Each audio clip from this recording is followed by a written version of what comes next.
Good morning, everyone. Welcome to quarantine week 2.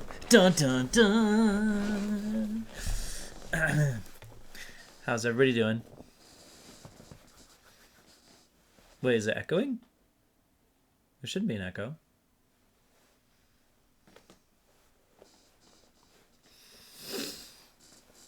Good. It was really nice. I didn't do anything. It was fantastic.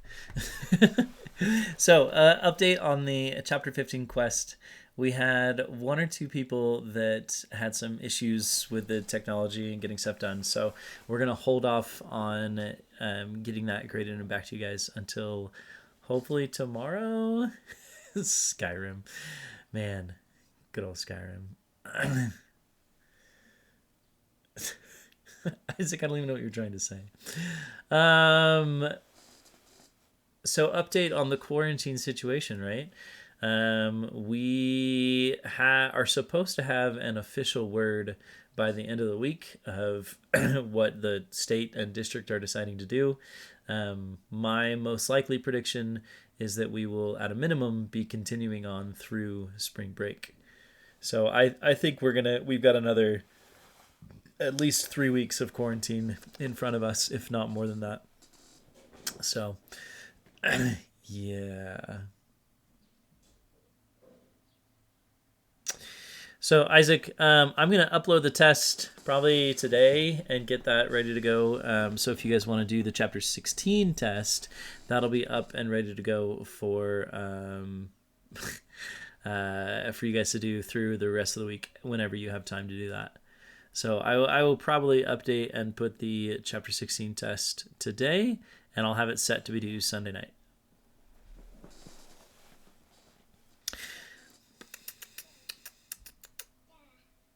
Yep. What other questions do we have? What other comments, concerns? Yeah, Lauren, I'll post the review too. I'll tack that on there too.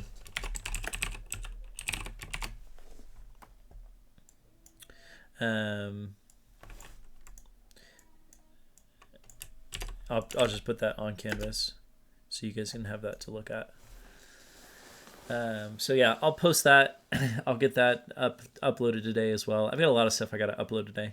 I didn't do anything over the weekend, so. Yeah, Isabel, make sure you have it done by midnight because it closes at 11:59 p.m.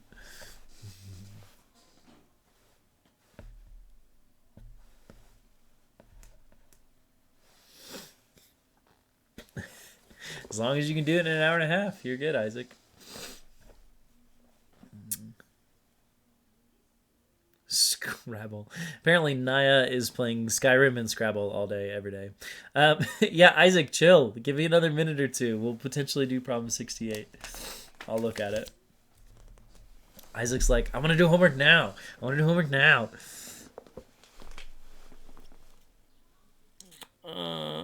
68 doesn't seem bad.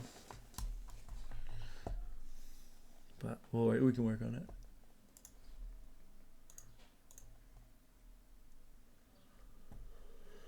Okay.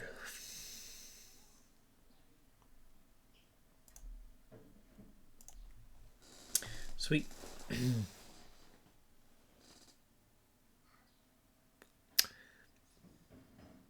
What else is going on? Oh, do you guys want to see the latest COVID numbers? I wanted to check those.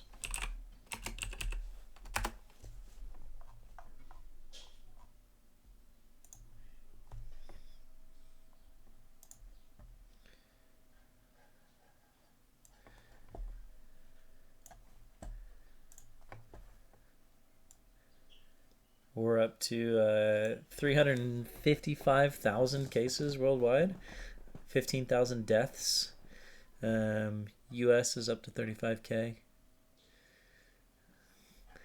We've got this. This is not good. Yeah. So, I mean, we're kind of leveling off on the number of new cases, but. Oh, sorry. You guys can't see that what I'm pointing at. So, yeah, here's our confirmed number of cases. Whoop. But like I said, the number of daily increases isn't too bad. Only 32,000 more cases on, this was Saturday.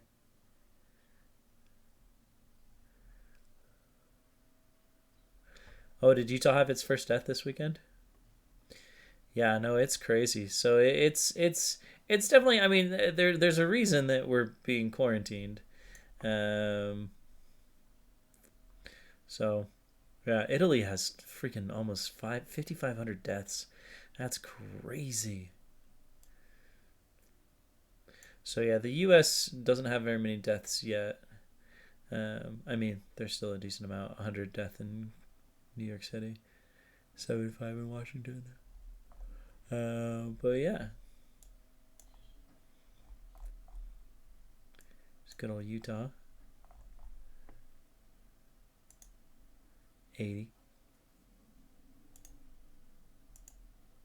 Oh, one death in Davis County. All right. Anyway, there's your Corona update. Yeah, Isaac, I saw that thing about the canals in Venice. Yeah, DJ, but that was before we had more information. Remember, that was on Thursday. On Friday, I upped it to like 6 out of 10. So, oh gosh, Micah. All right.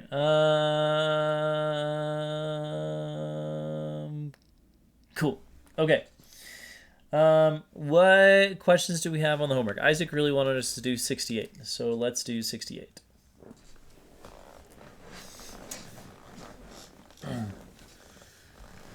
So, problem number 68 for Isaac. All right, so 68 asks, here, those of you that don't have your books in front of you,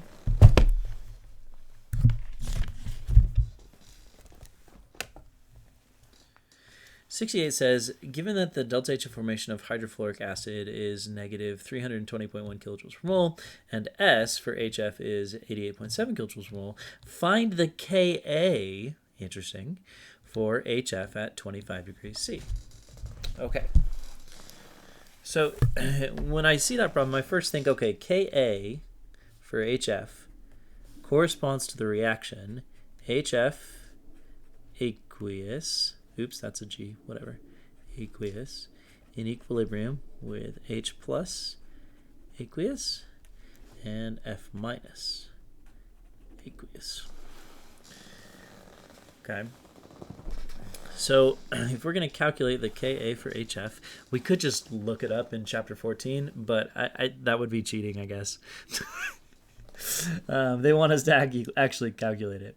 So they give us the delta HF of HF to be negative 320.1 kilojoules per mole, and the S is 88.7.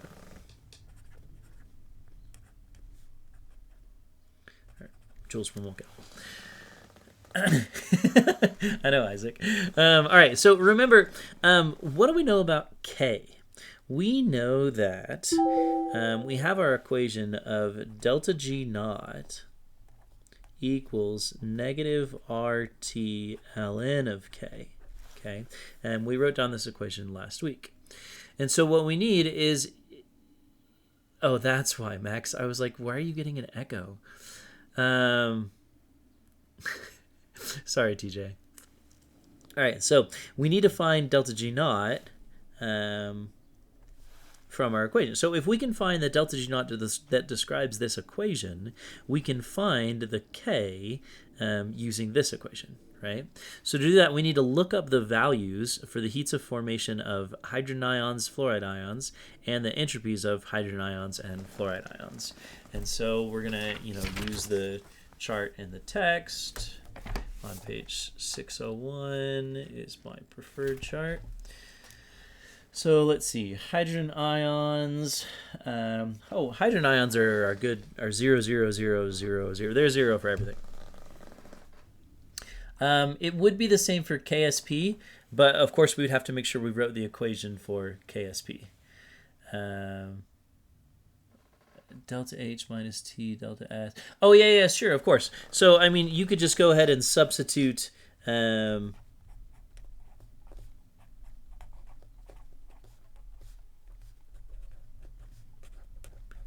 We know that delta G equals delta H naught minus T delta S.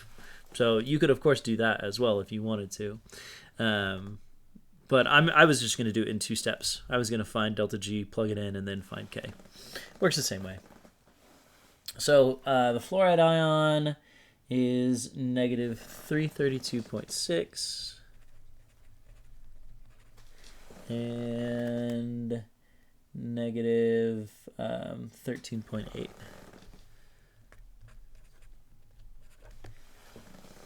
Okay, so what I'm going to do is I'm going to use these values. I'm going to find the delta H of the reaction. Right, that's going to be my products.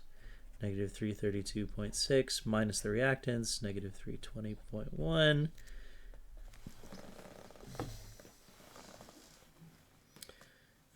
Which is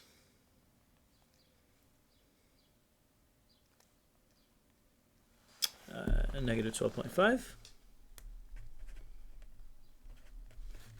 So ever so slightly exothermic.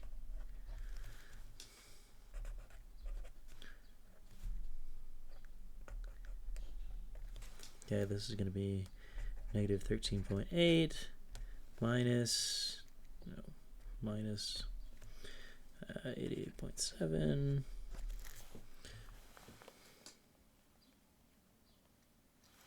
Negative 102.5.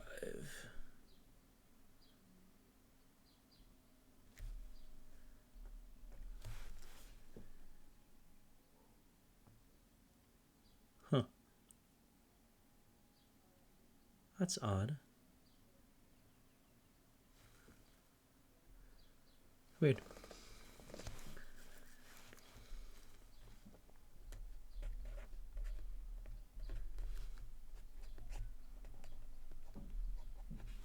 All right, negative 102.5 joules per mole Kelvin. Okay, so now that we have delta H and delta S, we can go ahead and plug in here if we want to, or we can just calculate delta G. I'm assuming we're at 25 degrees C, right? They didn't say otherwise. Yeah, it says 25. Okay. So 298 Kelvin.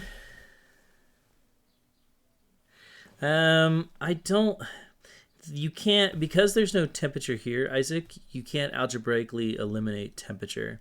You would have to like add this term and you could pull out temperature, but you couldn't cancel it.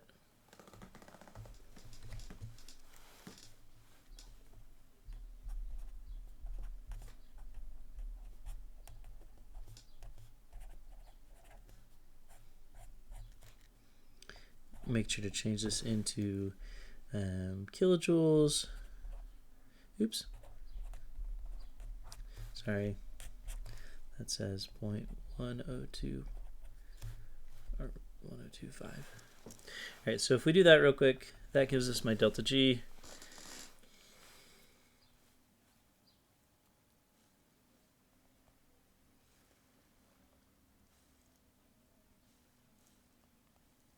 So the delta G is 43.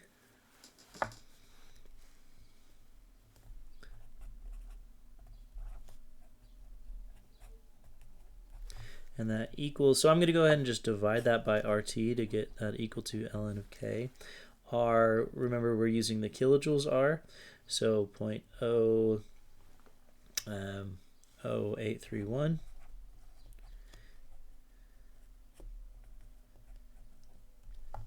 times my temperature, 298 Kelvin.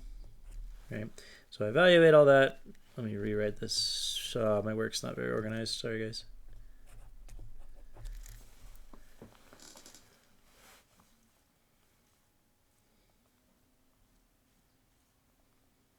So we get 17.38 equals the natural log of K. So to get rid of the natural log, we take e to both sides. And so Ka equals whatever e to that is. Wait a minute. Something's wrong. Oh, I forgot the negative. Oh, it's divided by negative RT. That should be negative. There we go. Wait, you guys got 18? What did I just screw up? 298 times 0.1025. Oh, yep, I did it the wrong way. Thanks, guys. Man, I'm just struggling. Brain's not working today.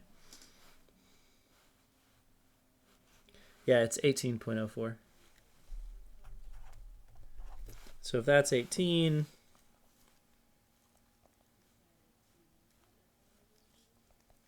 Okay, so it should be 7.3. So this is negative 7.3.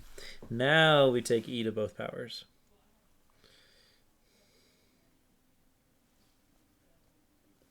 So I get 6.8 times 10 to the negative fourth,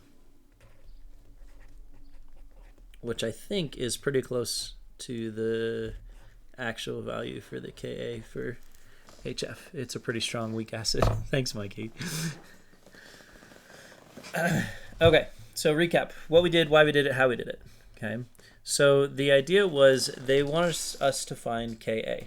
We have the equation delta G equals negative RT ln of K. And so since they gave us the delta H naughts and the S naught for HF, my first inclination was to look up the other delta H and the S values here, find the delta G naught for the whole equation using those H's and S's, right? So we found the delta H of the reaction, we found the delta S of the reaction, plug those in to find the delta G of the reaction, then we just plugged in and solved the K. Yeah, so David, in this case, because the equation we wrote is a Ka equation, when we found the K for this reaction, we found Ka. If we had written the equation in another way, then whatever equation we were finding would not, the K wouldn't necessarily be Ka. But because I wrote the equation that corresponds to Ka, the calculation with the delta G, this K here is Ka because of how we wrote the equation. We could do that for this problem, Mary. Although I don't know if... So the reason why we can't just straight up do that for this problem, Mary, is if you look at the table in the back, it only has HF as a gas. It doesn't have HF aqueous, right? So because it doesn't have HF aqueous, we can't just use the delta G values. If we had the delta G naught of formation for HF aqueous, then we could just do the delta G equations, right? We could just use the G of formations to find delta G. But because we don't know the delta G of formation for HF aqueous, we can't do it. The other times we might not be able to do it is if we were at a different temperature. This one is at 25, so you would be able to get away with it if you had the G of formations. But because we didn't have it for the aqueous HF, that's why we can't just use it. Let's see. 72 is probably just Hess's law. Yeah, it's just Hess's law. So 72, you just use Hess's law. Oh, so delta G is just a general term, Lauren. Delta G is just for anything. Delta G of formation is the same thing as delta H of formation. It's what corresponds to the formation of 1 mole. Yeah, Mary, you could have done that, I guess. So instead of looking up these values, you could have found the delta G of formation for HF, and then, I mean, as long as you end up with the negative 7.3 as the delta G overall, it's fine. I guess that's another route to get to the problem. Well, I guess, sorry, the 18 as the delta G.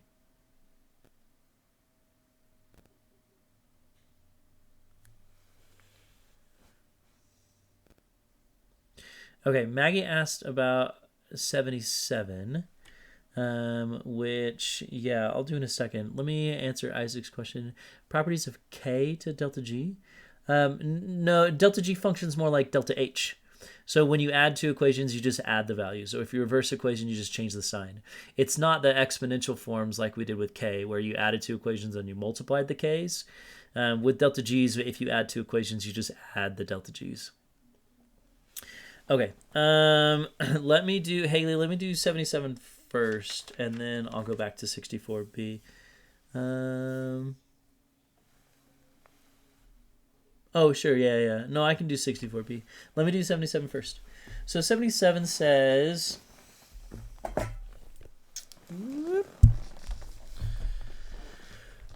70 says at 1200 Kelvin, an equilibrium mixture of CO and CO2 gases contains 98.31 mole percent CO and some solid carbon.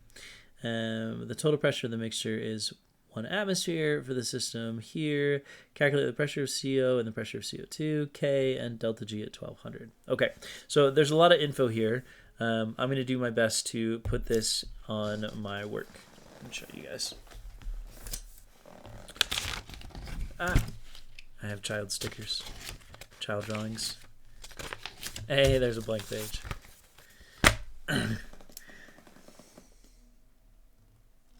right, so apparently we are at 1200 Kelvin. Okay, and we have this reaction, CO2 gas plus carbon solid in equilibrium with carbon monoxide. Again, sorry, this is 77. Whoops. Okay. So carbon dioxide plus carbon monoxide. So we know, so it's 98.31 mole percent. So let's just imagine we had 1 mole. So if we had 1 mole, we would have 0.9831 moles of carbon monoxide, which means we would have 0.0169 moles of CO2, and then that doesn't matter.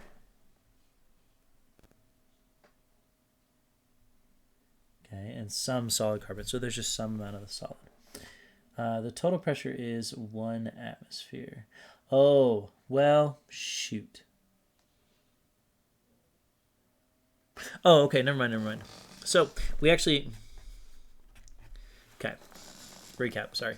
So we know that if they're at the same temperature and we know the volume of the container is the same, and we know the mole percent, if remember PV equals nRT, okay, so temperature's constant, volume's constant, our mole percent and our pressure percents are the same. And so when you say it's 98% CO and 1% CO2, we can just say that that's atmospheres. Right? Because the total pressure is 1, we know that these two have to add up to 1, and their mole percent is the same as their pressure percent. It's kind of like a mole fraction idea. So we know the pressures of each, so that's actually just how you do A. You use the mole percents as your pressure percents, because that's how moles work. That's how gases work. And then we have to calculate K. Well, K, right? K would be the pressure of CO squared divided by the pressure of CO2. So 0.9831 squared divided by 0.0169.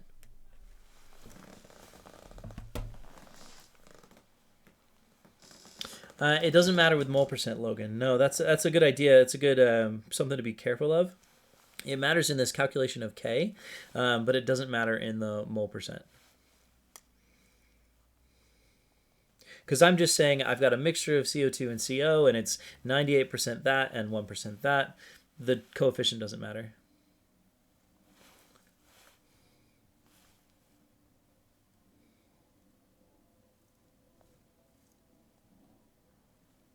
Okay, so I get 57.2 as the K.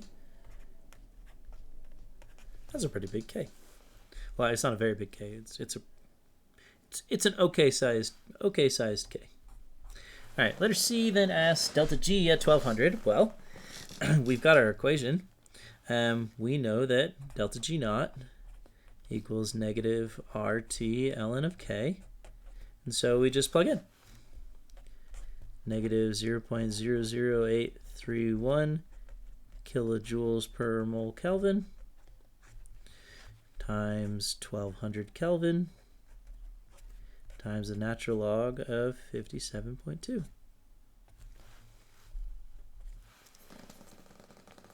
Yeah, the mole percents are just the pressures. And the reason why is because we know that the P total is 1 atmosphere. If the total pressure had been like 2 atmospheres, then we just would have taken the percentage of 2 and it would be double. But because the total is 1 atmosphere, conveniently enough, the percentages just turn into pressures.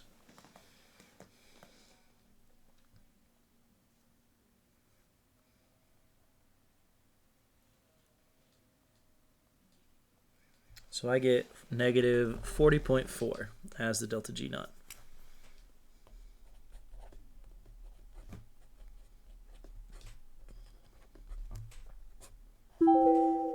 And it makes sense, right? A negative delta G means the reaction is spontaneous.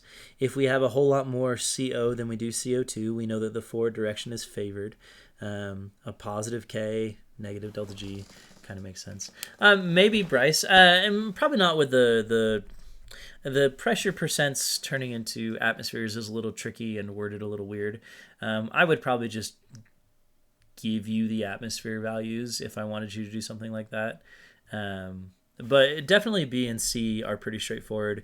The hold up on 77 is just realizing that the mole percents and the pressure percents are the same thing. It's the same idea. So, oh my gosh, so many freaking emails today. Okay. Cool. Questions on 77. I know I wanted to do 64B. We can go to that one next. Before we do that, though, any last questions on 77? So like I said, B and C are pretty straightforward. Just remembering that K is products divided by reactants, coefficients turned into exponents, and the letter C is just using this delta G equals negative RT about ln of K question or equation. Yeah.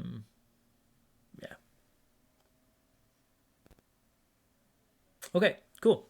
Let's go to 64B.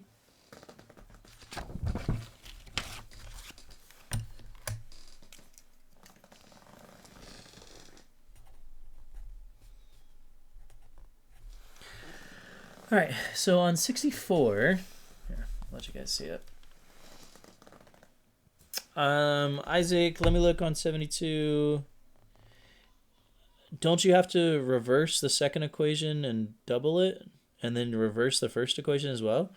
You have to reverse the first, reverse the second, and double, and then add the 2 delta G's? Yeah, after doing that, you just add the values. All right, 64.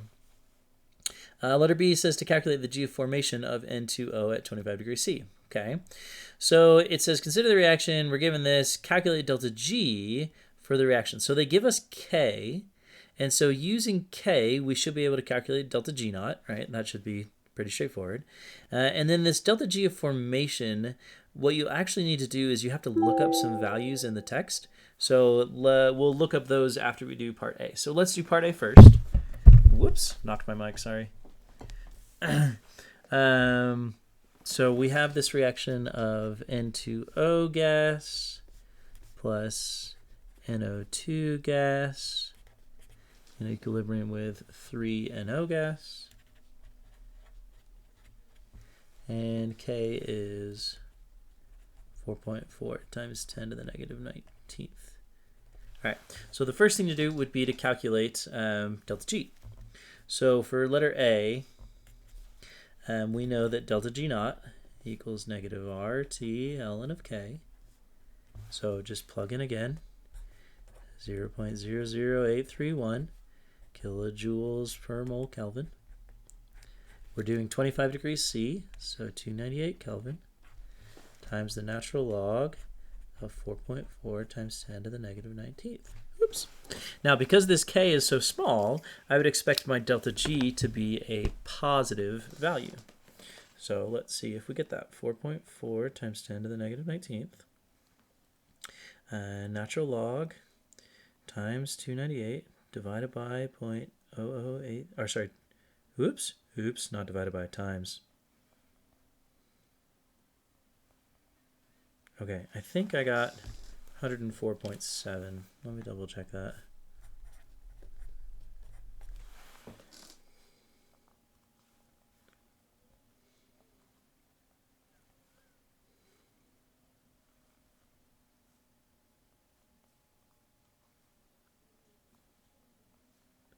Yeah, 104.7.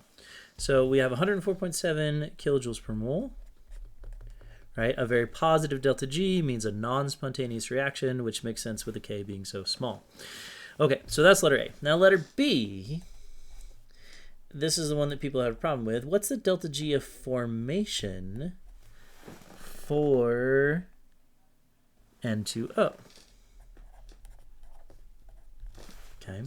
Now, what they don't tell you here, which they probably should tell you, is they say, what they should tell you is they should tell you, hey, look up the other two delta G of formation values using the chart in the back of the book. So if we go to page 601,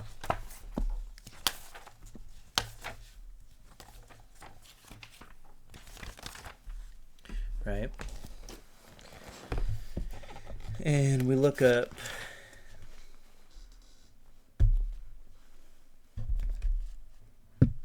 okay, you'll notice we have NO, NO2, and then we don't have N2O. But we do have NO2 and NO. So if we use the NO value and the NO2 value, we could probably calculate the N2O value. So that's what the problem really wants you to do. It wants you to say, okay, well, NO delta G of formation is 86.6. And NO2's delta G of formation is 51.3. And they want you to find this. So using this and this and this and the answer we found in A, we should be able to find the delta G formation for N2O. So what we do is we know that the products, 3 times 86.6 minus the reactants, X plus 51.3, equals my delta G of reaction, 104.7. So we basically take the values from the back of the book for these two, and we can use that and the overall to find the N2O. So just do that real quick, do the algebra. 3 times 86.6, so I get 259.8 minus X minus 51.3, right? And the negative distributes, don't forget to do that. 104.7, right? Combine like terms, add, subtract, etc. So let's see, if we add, we'll just go ahead and add 51.3 to both sides. Subtract, we'll do that. So minus X equals 156.0. You can either subtract and then divide by negative or add or whatever, but X turns out to be 259.8 minus 103.8.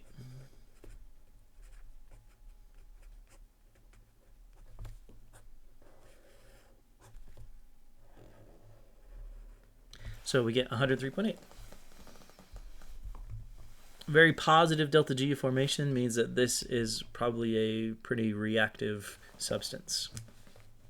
So recap, what did we do, why we did it, how we did it. Because we knew K, right, in part A, we were able to calculate delta G. If you know the temperature in K, you can always find delta G. So we plugged in using our temperature, using R, using K.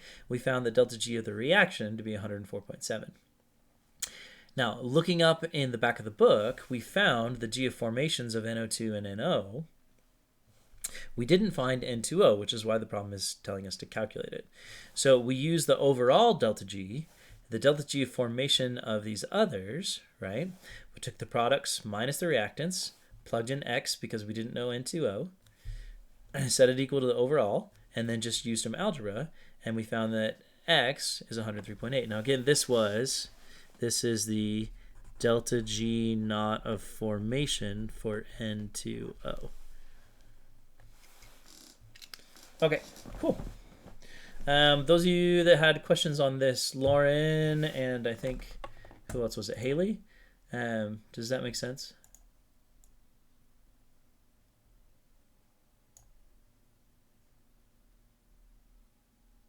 Yeah, Haley. So Lauren and Haley. Okay, perfect. What other questions do we have? How do you start 67? Use the values of delta GF in Appendix 1, so that's in the back. Calculate KSP for barium sulfate. Compare that with a value given. Okay, so first thing you do on that one, Sammy.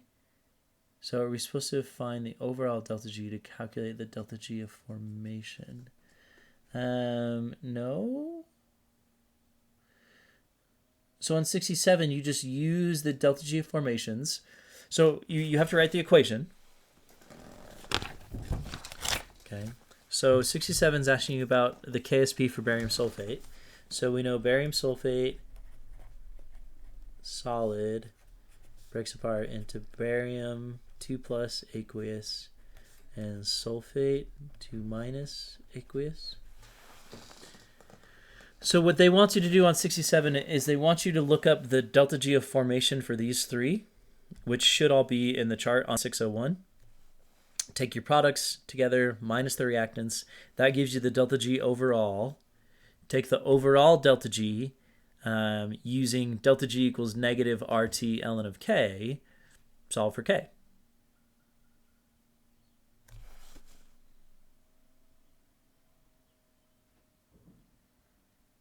And then compare the K you solve for to the KSP of barium sulfate. So yeah, so use the delta G of formations for these three to find the delta G of the reaction overall. Plug that into delta G naught equals negative RT ln of K. Solve for K. Go from there. 2.76 times 10 to the negative 20th. That looks like maybe you didn't square something. Which one, Isaac? Oh, is that on this one? I don't know then. I can check my answer key for it. Anna Anderson asks about 60. Oh, we already did 64B, Anna. So sorry, I missed that. That was like a half hour ago. Okay. I don't know what you did, Isaac. I can double check it, but wait, the book doesn't have 67 in the back. Oh, you're saying that the book's KSP value. Okay, I'm done. So barium ions are negative 560. Sulfate ions are negative 744. So that's like negative 1200. Barium sulfate is negative 1300. So you get like a positive 100 delta G of the reaction.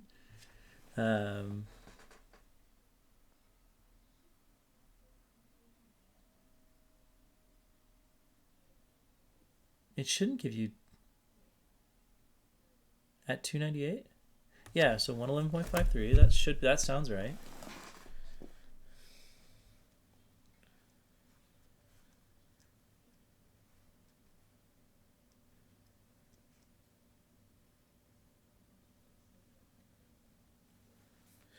Oh, that's a very small number.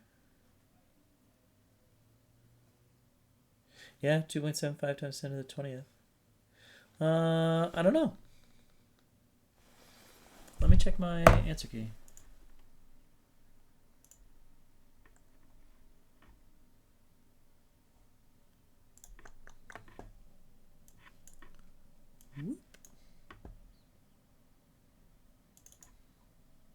Oh, did you forget the negative?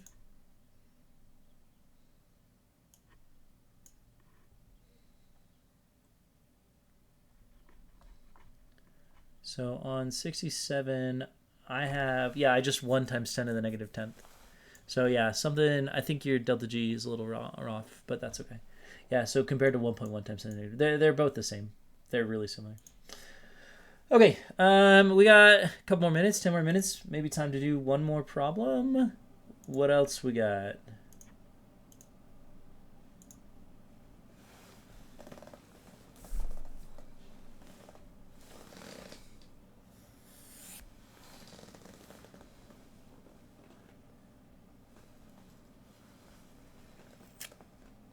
Oh,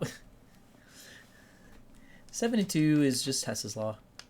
So, Haley, we already talked about 72 a little bit. So, 94, 95, or 97. So, challenge problems.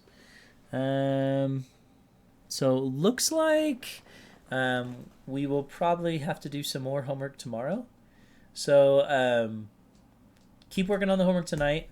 We'll do another hour of homework problems tomorrow. And then we'll make sure that homework is due tomorrow night, so then you guys can be ready to do the test on this. So I can't do all of these problems. 72 is pretty straightforward, Laura. If you go back in the video, I described how to do 72 to Isaac. So basically, it's just the idea that delta G's can be flipped around. We did 68, 77, and 74, I think. Well, we talked through a lot of the problems. In terms of problems I actually did all the way, I did 77 and 64 all the way through. And we talked about 67. All right, so let's look at a challenge problem. 94, 95, or 97? Which one do I want to do?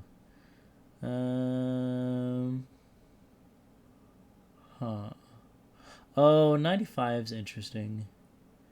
I don't want to do 95 today. Let's just do 94.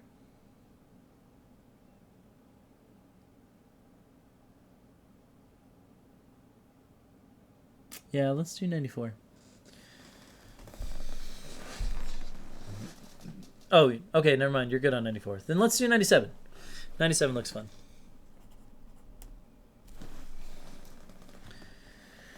All right, 97 is kind of a long-winded problem, right? It starts here and it says, hydrogen has been suggested as the fuel of the future.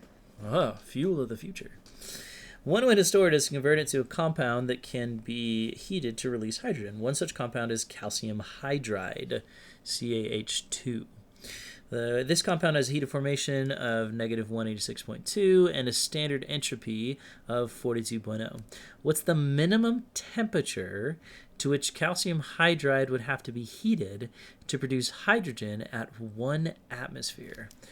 Okay. This is a cool problem. So we know that calcium hydride, okay, apparently calcium hydride, CaH2 solid, can be heated to break down and produce calcium solid and hydrogen gas. Okay. Being able to write this equation is a key for 97. You have to understand that that's what the equation they're talking about, right? So it breaks down to produce hydrogen and calcium. So what we want to know is we want to know the temperature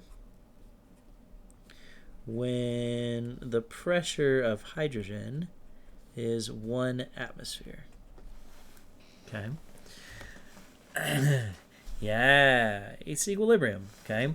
So let's jot down the rest of the information the problem gave us. So delta H of formation, S naught. Okay. So let's write down some values. So delta H of formation, negative 186.2. Okay. We know calcium's 0 and hydrogen are 0 in terms of heats of formation. Then they gave us a standard entropy of 42 joules per mole Kelvin, kilojoules per mole. Okay. We'll have to look up these values, see what they are. Okay. Now, how do you know it's equilibrium? Well, I mean, it doesn't matter if I wrote a forward arrow. If I wrote a reverse arrow, the identity of the arrow doesn't actually matter. Potentially, Isaac. Okay, but what we have to recognize, right, if we want the pressure to equal 1 atmosphere, right, what's the K for this reaction? Because this is a solid and this is a solid, the only thing that affects the K is hydrogen. And so the K is just the pressure of hydrogen. So if K is just the pressure of hydrogen, and we want the pressure of hydrogen to equal 1, then what do we want K to be? We want K to be 1. So we just need to calculate what's the value of delta G. Yeah, Micah, you can treat every reaction as an equilibrium equation. Oftentimes we do forward arrows when K is so large, but technically you can think of everything as an equilibrium. All right, so we want to find when K equals 1. So using our equation, delta G naught equals negative RT ln of K, okay, we're solving for the temperature. So in order to use this equation, we know K is 1, right? We have to find delta G. To find delta G, we can use our delta H and S values, and if we look up these other S values, we can find the delta G of the reaction, we can plug in the delta G, we can plug in the K, and we can solve for T. So let's look up those S values for calcium. Calcium solid is it's 41.4. And hydrogen gas is 130.6. Okay. So let's find the delta H of the reaction. And that's going to be, well, that's 0. 0 minus a negative 186.2. That's easy. It's just 186.2. And the delta S of the reaction, 41.4 plus 130.6 minus 42.0. That's going to be like 120 something.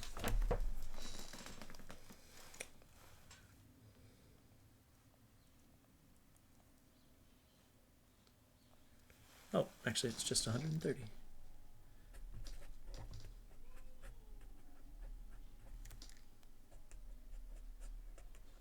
Okay, let's go ahead and find delta G now.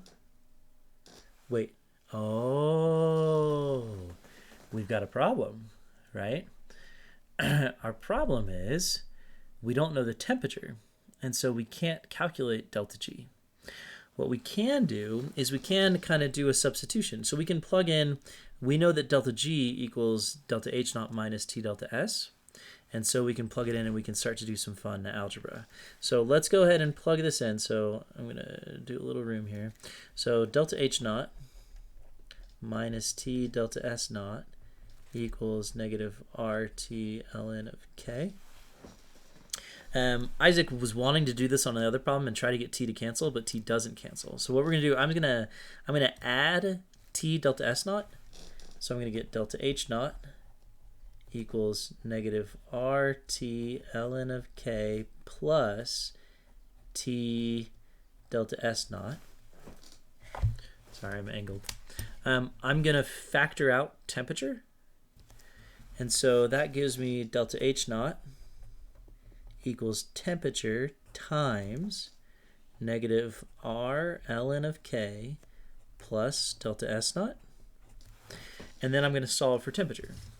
So temperature equals delta H naught divided by, I can rearrange this. So delta S naught minus R ln of K. And then I should just be able to solve. So I'll just plug in my values. So delta H naught was 186.2 divided by, change this into kilojoules, 0.130 minus 0.00831 times the natural log of 1.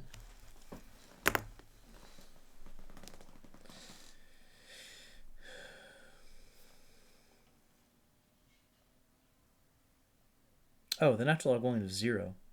Duh. So it's just 1 into 6.2 divided by 0.130.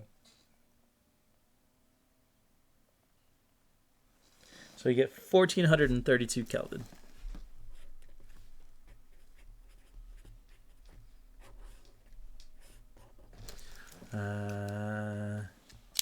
Yep. Yeah. Thanks, Isaac. It took me a second. I knew that it was, but just to be thorough, I was gonna put it in there. What does the back of the book say for this one?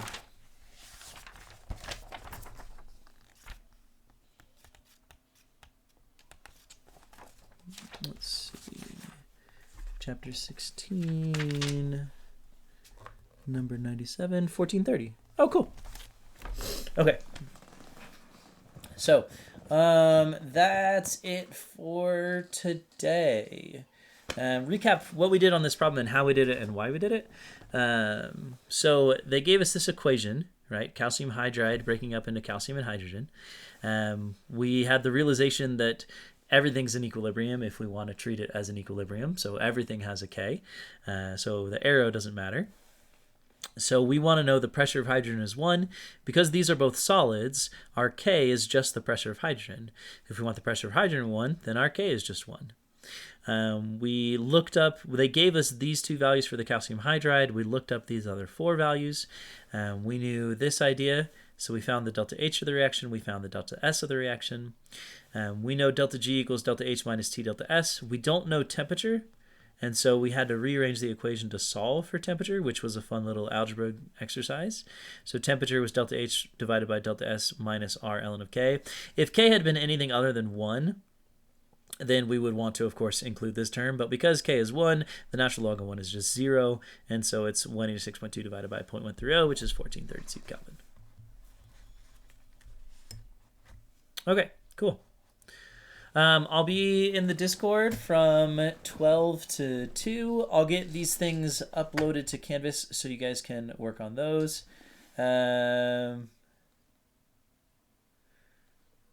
Homework's going to be due tomorrow night. Yeah, I remember you, Lalian. We still technically have one more chapter in our textbook, but because the AP exam has decided to not have that topic, we are probably not even going to do that chapter. So we're going to do this chapter, even though it was also technically removed from the AP test. We were already halfway through it, so I figured we'd just finish. So what we're going to do for everybody else, we're probably going to start just reviewing. Yeah, pretty much, Isaac. After this test, we're just going to dive into review. And any problem that talks about electrochemistry, we'll just ignore and say that doesn't matter. So technically, Isabel, they're removing... so no, Isaac, we're actually going to dive into it on Wednesday. So Wednesday, Thursday, Friday, we'll be hitting review a little bit, even though you guys still technically have your test that you should be doing. So yeah, no, we're going to start it on Wednesday. So removed from the AP test, they technically removed, they removed this chapter, entropy.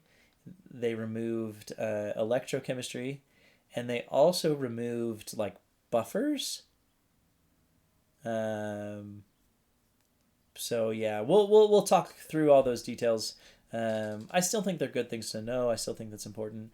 We'll worry about that later in the week. So yeah, they really just took out the hard stuff. But what that does mean, though, is that means that we have to know the easy stuff better than we would have, right? Does that make sense? So I feel like I teach you guys the hard stuff in a way that my students usually do better on it. But because they're taking this out, we've got to make sure that we know the other topics really well. And so we're going to be hitting these other topics, like intermolecular forces are a huge one. You're totally right, Lauren. So Mary, they haven't actually released the official format of the test yet. They're going to do that, I think, next week. They're probably scrambling to write it. So by the end of next week, we should know more about the format of the AP Chem test. Oh, you're good, Lillian.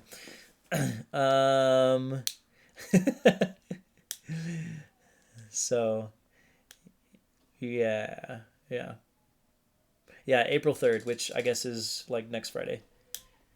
Um, yeah, I don't know. I don't know what they're gonna do for AP Chem. Did they update AP Chems yet? Let me look. So they said they were gonna have more information coming.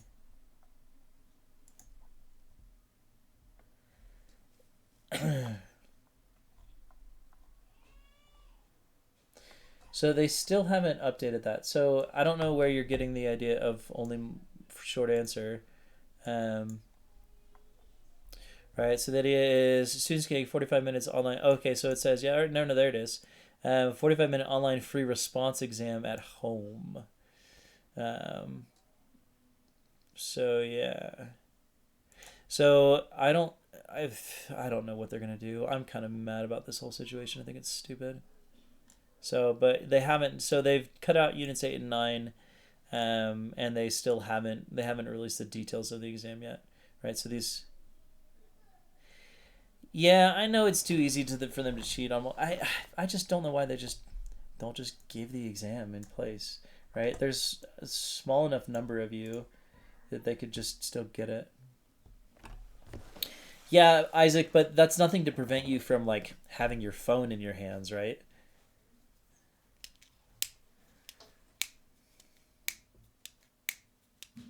So yeah, we'll see what they do. I'm mad about the whole situation. I don't think College Board is handling it the way that they should, um, but it is what it is.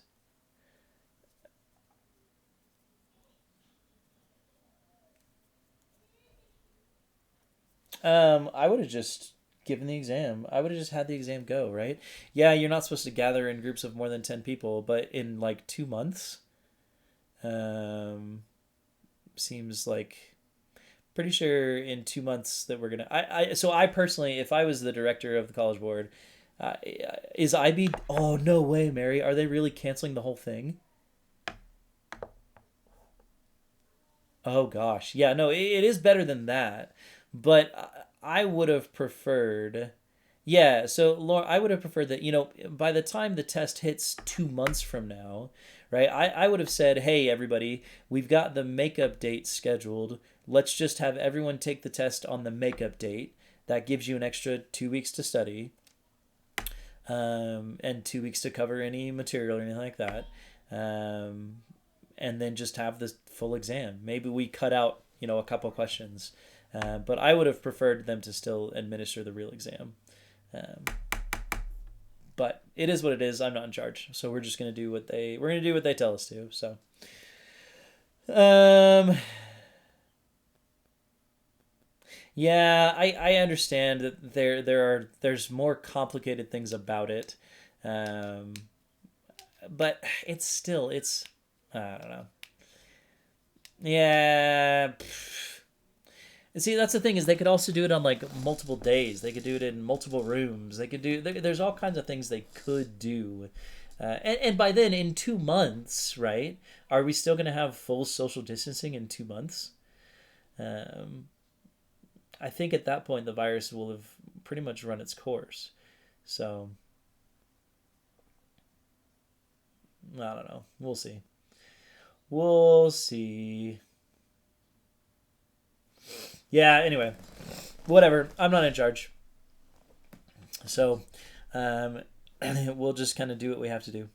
I don't want to go over later than this. Good luck on your homework. Again, I'll be available in the Discord from 12 to 2 for any homework questions. I'll get all this stuff uploaded to Canvas.